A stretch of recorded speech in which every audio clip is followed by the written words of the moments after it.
Agora, na aula de história, nós vamos falar sobre bairros indígenas. Isso mesmo. Nós já vimos sobre os bairros, vimos bairros industriais, comerciais, residenciais, bairros mistos, onde nós temos tanto residências quanto comércios e às vezes até algumas indústrias. Mas agora nós vamos ver sobre os bairros indígenas. Na página 63 do livro, abra aí o seu livro agora, nós vamos ler sobre bairros indígenas e entenderemos um pouco mais sobre esse assunto, combinado? A prof vai colocar aí na tela um slide. Nesse slide nós teremos a projeção dessa página, mas eu peço que você olhe para o seu livro e escute a leitura da prof, ok? Combinado então? Vou colocar aí na tela, acompanhe junto comigo. Como já falei para vocês, vamos ver agora bairros indígenas, página 63. Primeiro parágrafo. Os indígenas foram os primeiros habitantes do Brasil. No entanto, depois que os povos de outros continentes chegaram ao país, os índios foram perdendo a posse das terras. Na maioria das vezes, eles eram expulsos das suas aldeias ou escravizados pelos colonizadores. Segundo parágrafo. Passados 500 anos da chegada dos europeus, embora em menor quantidade, diferentes povos indígenas continuaram existindo no Brasil. Conquistaram leis para defender suas terras e manter sua cultura. Apesar da existência da FUNAI, FUNAI é a Fundação Nacional do Índio. Olha aí no cantinho da tela. Você vai ler junto comigo agora, não está no livro, é uma informação a mais. A FUNAI foi criada em 5 de dezembro de 1967, por meio da Lei nº 5.371, após a extinção do Serviço de Proteção ao Índio, um órgão criado em 1910 que prestava assistência aos povos indígenas no Brasil e que se envolveu em diversas polêmicas e acusações de corrupção, genocídio e ineficiência.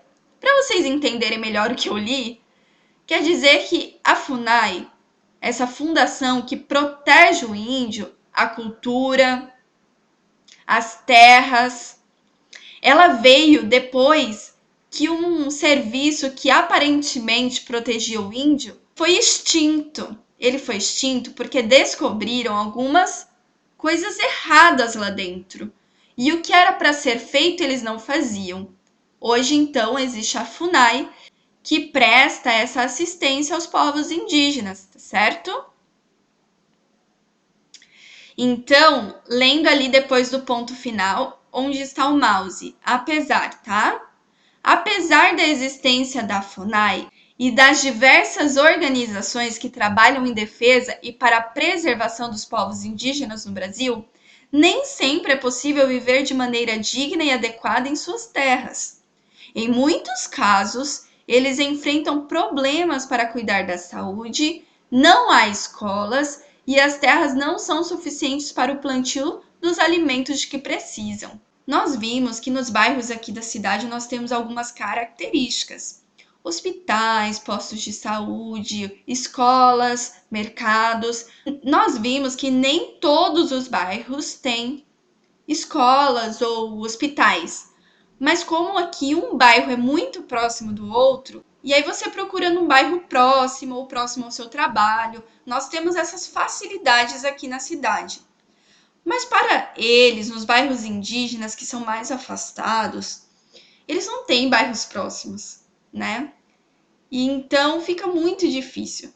E os bairros que eles moram não têm muitas vezes escolas ou postos de saúde, hospitais. Ao longo do tempo, muitos índios migraram para as cidades em busca de formas de sobrevivência. Então eles vieram para os locais onde teria mais assistência médica, de escolas, né? Na maioria das vezes, procuravam por mercadorias, alimento, educação, recursos, como eletricidade e tecnologias. Em alguns casos, as cidades cresceram e acabaram atingindo as terras indígenas, e os índios que viviam por perto foram se misturando ao estilo de vida urbano, que é o nosso estilo de vida. Que também foi um assunto que a prof já falou com vocês, sobre a expansão dos bairros, né? Existiam muitos bairros pequenos e foram crescendo, crescendo, conforme a população foi aumentando, né? E, consequentemente, nós atingimos algumas terras indígenas que estavam por aqui, em outras cidades também. E eles acabaram se misturando. Muitos índios vivem hoje dentro dos centros urbanos, que são as cidades grandes, tá? Agora, aí na página 62, vamos enumerar os quadros de acordo com a ordem dos acontecimentos no tempo, tá? Nós vimos que os índios eles chegaram primeiro aqui no Brasil. Só que depois chegaram os colonizadores, né? Europeus que se acharam os donos. E aí eles quiseram à força tirar os índios ou então escravizá-los. Então esse seria o primeiro quadrinho, tá? Nós vimos depois que eles retiraram os índios de suas aldeias e eles não podiam mais morar onde eles moravam. Então esse seria o segundo quadrinho. E eles fizeram o que também? Escravizaram eles, né? Escravizaram muitas vezes, olha, fazendo com que eles carregassem peso, servissem a eles, né? Então esse é o terceiro quadrinho ali, os índios carregando madeira, tá? Mas isso passou. Hoje os índios eles têm uma fundação que protege para que eles não sejam explorados, escravizados. No entanto, nós vemos que ainda existem muitas dificuldades, como, por exemplo, a assistência na saúde e outros problemas. Por isso que nós temos essa figura aqui, que mostra um índio doente e ele não tem recurso ali onde ele mora, né? Por isso ele está chorando e não está no hospital. Essa seria a quarta imagem, tá? E por último, as cidades começaram a tomar os territórios indígenas e eles tiveram que se misturar aos centros urbanos. Então aconteceram as migrações indígenas para as cidades. Confira aí agora. A prof colocou aí nos quadrinhos os números para que você acompanhe a ordem bem certinho, tá? Vamos entender agora um pouquinho da comunidade indígena de Beija-Flor. Texto complementar, página 63. Olha algumas fotos dessa comunidade. Estão vendo? Vocês viram como é diferente a cultura? A forma como se vestem? Eles pintam o rosto, eles usam alguns acessórios que nós não usamos, né?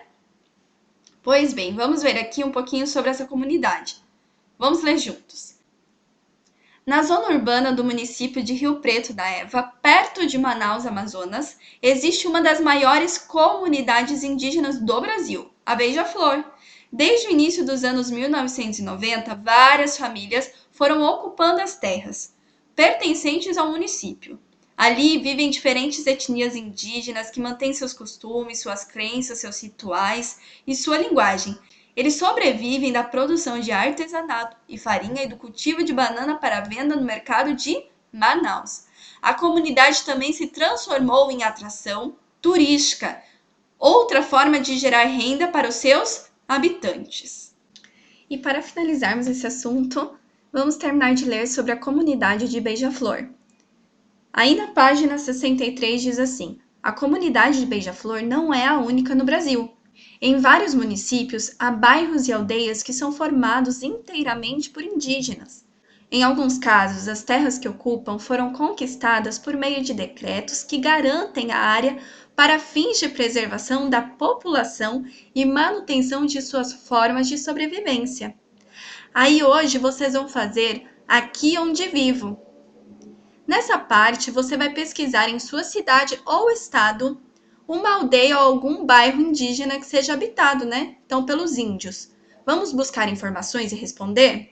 Primeiro, quando começou a ocupação do lugar, qual a origem, a etnia dos povos que estão ali vivendo e o que eles fazem para trabalhar e sobreviver.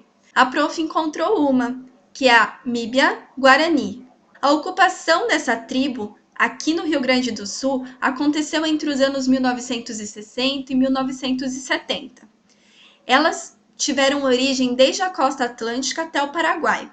Esses povos indígenas dessa tribo se refugiaram nesses locais, em matas escondidas, porque eles estavam sendo explorados pelos espanhóis na época. Então eles fugiram até que depois eles vieram para o Brasil, chegando no Rio Grande do Sul, e hoje eles estão espalhados em outros estados também, tá bom? Mas a origem então foi ali na costa atlântica e até o Paraguai. Eles sobrevivem hoje da venda de artesanatos e produtos cultivados na aldeia, que é a agricultura, o cultivo de produtos, e eles vendem e assim eles conseguem se manter, tá bom? Essa foi a minha pesquisa, mas aí no roteiro você vai encontrar o link, você pode entrar, pesquisar mais, conhecer ainda mais sobre essa tribo indígena que está aqui no nosso estado, tá bom? E a parte de história, então, está concluída, tá bom? Um abraço!